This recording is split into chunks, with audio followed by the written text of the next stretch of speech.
wrote, O Jehovah, you yourself have proved to be a real dwelling for us during generation after generation. How did Jehovah prove to be a real dwelling for his loyal servants in ancient times? How is he a real dwelling for his named people today? And how will he prove to be the only secure dwelling in the future? The footnote, the contemporary English version renders Psalm 90 verse 1, Our Lord, in all generations you have been our home. Okay, as we get started now, paragraphs 1 and 2 says, how have God's servants felt toward the present system of things, and in what sense do they have a home? Let's have Sister Bland, please.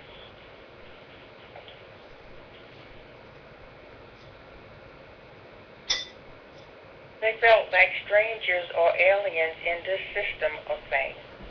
Very good, thank you. Nothing further, please. Sister DeBell, please.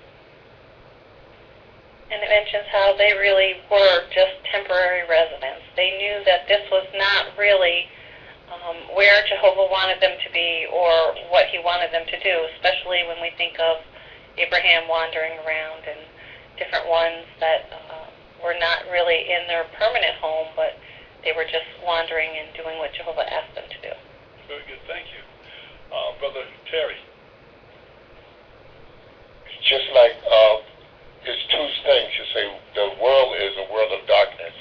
Jehovah's world is the light, that good light and stuff and everything.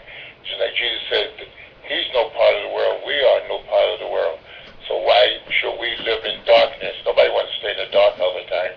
You know, so we leave there and we come into the world of light. It's good light. It's not too bright to blind yourself and everything, but it's just right to help you progress each and every day. And you know where when you lay down and go to sleep, in that dark world, it's not going to creep up on you. You'll be in Jehovah's world, because Jehovah will protect you, just like Jesus asked him. You know what I mean? Just as they are no part of, he's no part of the world. He's telling Jehovah that we're no part of the world too. Okay, very good. Thank you, Brother Terry. Okay, let's have Brother Rayner, please, and then Brother Soto for something further. As Psalm 90 verse 1 points out that Jehovah has proved to be a real dwelling or a home for us, even though we're have to live in the world, no part of the world.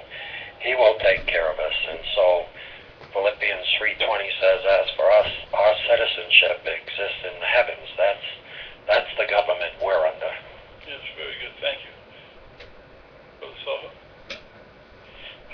Yes, to go along with Brother Terry, even though we're not part of the system of things, and we don't live in darkness, and we have this light, we should hold on, clinch to that light, because just like Brother Purcell said, we have to be active in the truth to be able to have that light.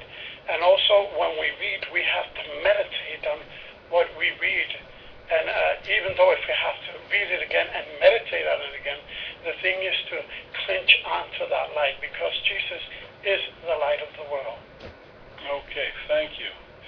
We have that opening statement there. Do you feel at home in this present world? It's a very powerful question, isn't it? Especially in light of what we know is going to happen to this world. So then we see the very last sentence there in paragraph 2. It says, how is he a real dwelling for his named people today, and how will he prove to be the only secure dwelling in the future? So these two thoughts we want to take forward with us in a lesson. Very important. So with that, let's have the reading of the subheading and paragraph 3, please. Jehovah, the real dwelling for his servants of old. Like many word pictures in the Bible, Psalm 90 verse 1 has a topic, an image, and a point of similarity. The topic is Jehovah. The image is that of a dwelling, or place of habitation. Jehovah has much in common with such a place. For example, Jehovah provides protection for his people. This is in harmony with the fact that he is the very personification of love. He is also a God of peace, who makes his loyal ones dwell in security. Consider dealings with faithful patriarchs, beginning with Abraham. Okay. Paragraph 3 now. What topic, image, and point of similarity do we find at Psalms 91? Brother Kelton is going to be answering that for us. Brother Kelton, you would answer that for us, please? Jehovah is basically the topic, but the imagery that I have is that a home, a house, or a tent, as the patriarchs often lived in, was a means of protecting themselves from the elements, the cold and the rain and so on. And Jehovah is the one who protects us from all the elements of this world. And we also have, it says, from him we have a warmth, like a fire, that helps to keep our habitation warm. And like good friends and relatives who help to make it peaceful.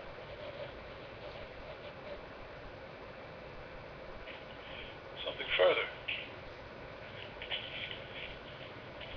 Let's have Sister Little, please. And to go along with Brother Kelton's comment, Jehovah does this because he is the personification of love, as it brings out in 1 John 4:8. God is love. He does this because he loves us. Excellent point. Thank you. Brother Rayner. You also mentioned the point of similarity, and that really is that Jehovah provides protection for his people. He's done it for ages now, provided protection for his people. Okay. So the point is clear, isn't it? If we want protection that is guaranteed, we have to make Jehovah our dwelling place. All right, we're going to find out how a little later on we can do that. Let's now go on to paragraph 4 and 5. We can only imagine how Abraham, then Abram, felt when Jehovah told him, "Go your way out of your country and from your relatives to the country that I shall show you." If Abraham felt any anxiety, it no doubt melted away with Jehovah's next words. "I shall make a great nation of you, out of you, and I shall bless you, and I will make your name great. And I will bless those who bless you, and him that calls down evil upon you I shall curse." With those words, Jehovah took it upon himself to become a secure dwelling for Abraham and his descendants. Jehovah fulfilled his promise. For example, he prevented Pharaoh of Egypt and King Abimelech of Gerar from violating Sarah and doing away with Abraham. He protected Isaac and Rebekah in a similar manner. We read, "Jehovah did not allow any human to defraud them, but on their account he reproved kings, saying, 'Do not you men touch my anointed ones, and to my prophets do nothing bad.'" Okay. Paragraphs 4 and 5. How did God prove to be a real dwelling for Abraham? A couple examples there. Brother Soto, please. Well, he became to be a real dwelling to Abraham because he had told Abraham that to go away and he sent him where he was supposed to go. Just imagine, sometimes I see people that, well, when I was moving, I give an example. Sometimes you feel anxiety. You say, well, I don't want to move from here. I've been here, so why should I move from here? But yet God told Abraham, listen, Abraham, go. And he blessed him. He told him that he was going to be a great nation. And that's how Jehovah became a great dwelling to Abraham. Okay, thank you. And Sister Paula Beach, please. And in paragraph 5, it mentioned that Jehovah took it upon himself to become a secure dwelling for Abraham and for his descendants. When we think of Abraham and his family living in tents, tents are not the most secure of dwellings. You know, they're at the whim of the weather. Things can happen to them. Marauders, there's no locks on a tent. But Jehovah was going to be their secure dwelling, so they had nothing to fear because Jehovah was with them. Very good, thank you. When we think about Abraham's situation and status prior to receiving that direction,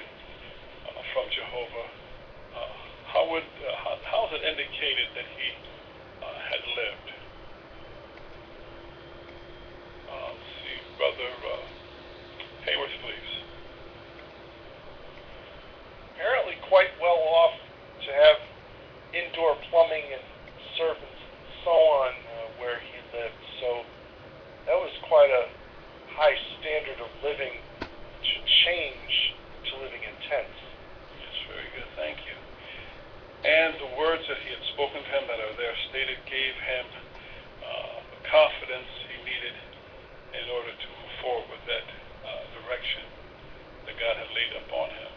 Brother Deitch, please. When Jehovah said that he was going to bless him and that he would not, and he would basically protect him, that's what a good dwelling does. It protects you, it shelters you. So when famine came with Isaac, Jehovah directed him where to go and where to stay in Gerar. When Abraham's wife Sarah was taken by Pharaoh, Jehovah made it so that he didn't touch her, and brought plagues upon that Pharaoh and his whole household because he had taken Abraham's wife. And Abraham came out better on the other end because he gave him all kinds of gifts.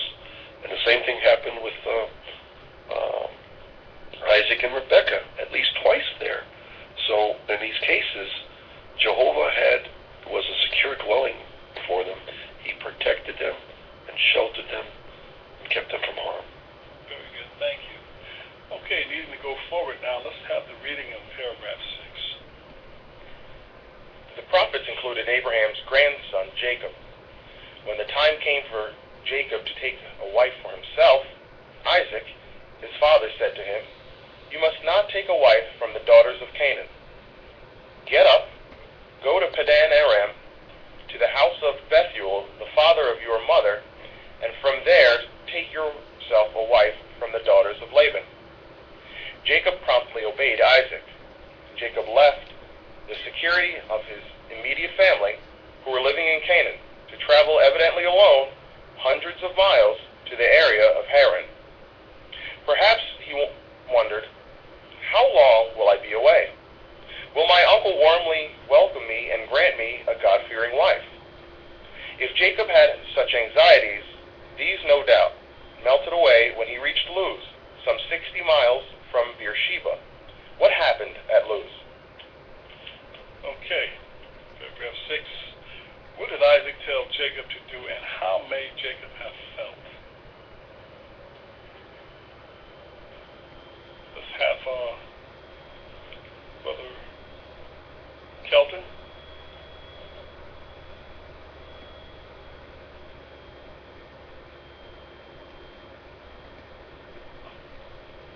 Sister Mildred Deitch, please.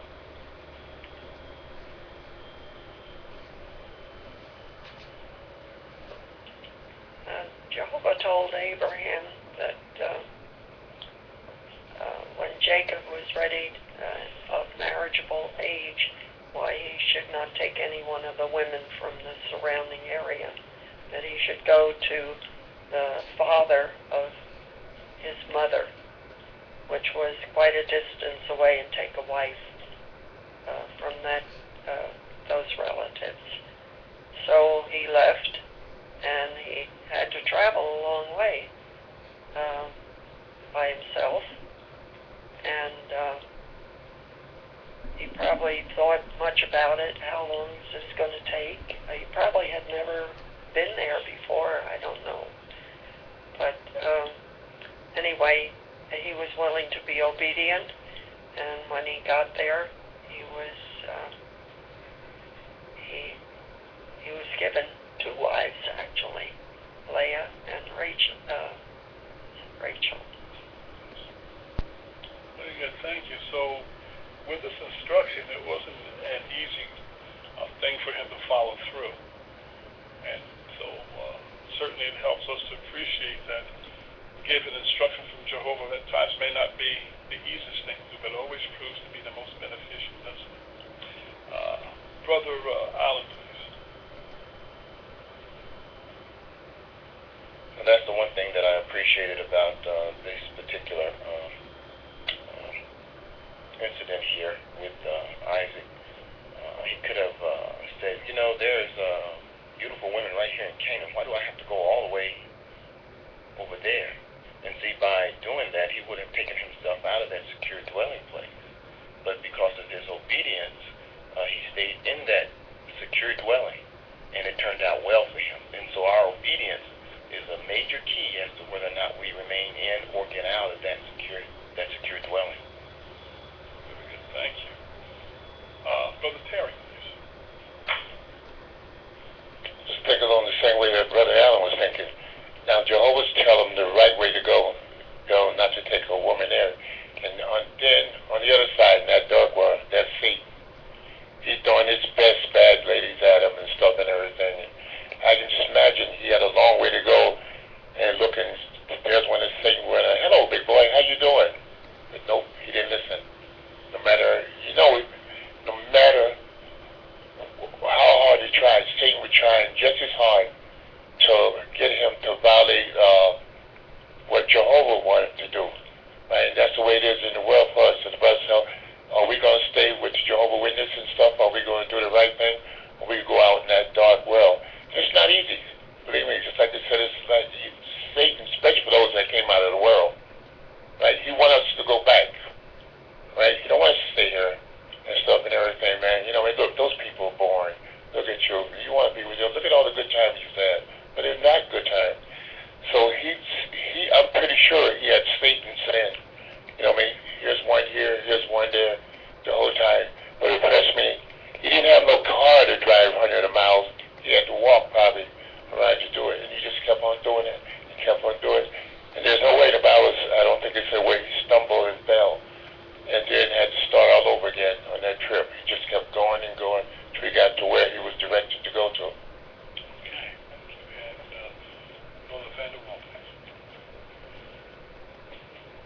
Also, a good point for us to take out of this too is that Jacob followed what was given to him. He obeyed Jehovah, but that didn't prevent him from having anxieties. So just as we do today, we're following Jehovah, we're doing our best to serve him, just as Jacob did. Doesn't mean that we're not going to have anxieties in our lives, and we have to be able to deal with those, even though we are continuing to follow Jehovah. We have to put our trust in him that doing it his way is the best way. Very good. Thank you, Brother Brandon. Well, in these last two paragraphs, it says, when given the confidence that Jehovah had given them, told them exactly how he was behind them. It said in both occasions that what happened to their anxieties.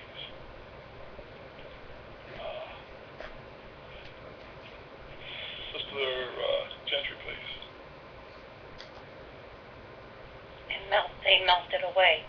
Yes, very good. So, how about for us today? Do we have anxieties? I think Brother Randall had mentioned that. We all do, right? But if we put that confidence in Jehovah the way that it should be, if we remain in that dwelling, our anxieties will melt away as well. See, it's the same God. He will do the same for his modern day people. Okay, so we touched pretty much on the idea of that he found a wife and went to Luz, obeyed Jehovah. Let's now go on to paragraph 7 and see how this lesson builds. At Luz, Jehovah appeared to Jacob in a dream, saying, "Here I am with you, and I will keep you in all the way you are going, and I will return you to this ground, because I am not going to leave you until I have actually done what I have spoken to you." How those kind words must have reassured and comforted Jacob. Can you picture him thereafter striding along, eager to see how God would fulfill his word? If you have left home, perhaps to serve in a foreign land, you likely understand Jacob's range of emotions. No doubt, though, you have seen evidence of Jehovah's care for you. Okay, our question now here, Brother Kelvin will be answering this for us in part. It says, by means of a dream, how did God reassure Jacob? Jehovah told Jacob at Luz in a dream that he would be with him all the way, that he was going to return him to the ground because he is not going to leave him at all until he has accomplished what he has spoken to him. Jehovah had directed Jacob to the fact that he's going to be made into a great nation, and that his promises that was given to Abraham and Isaac would also come through him.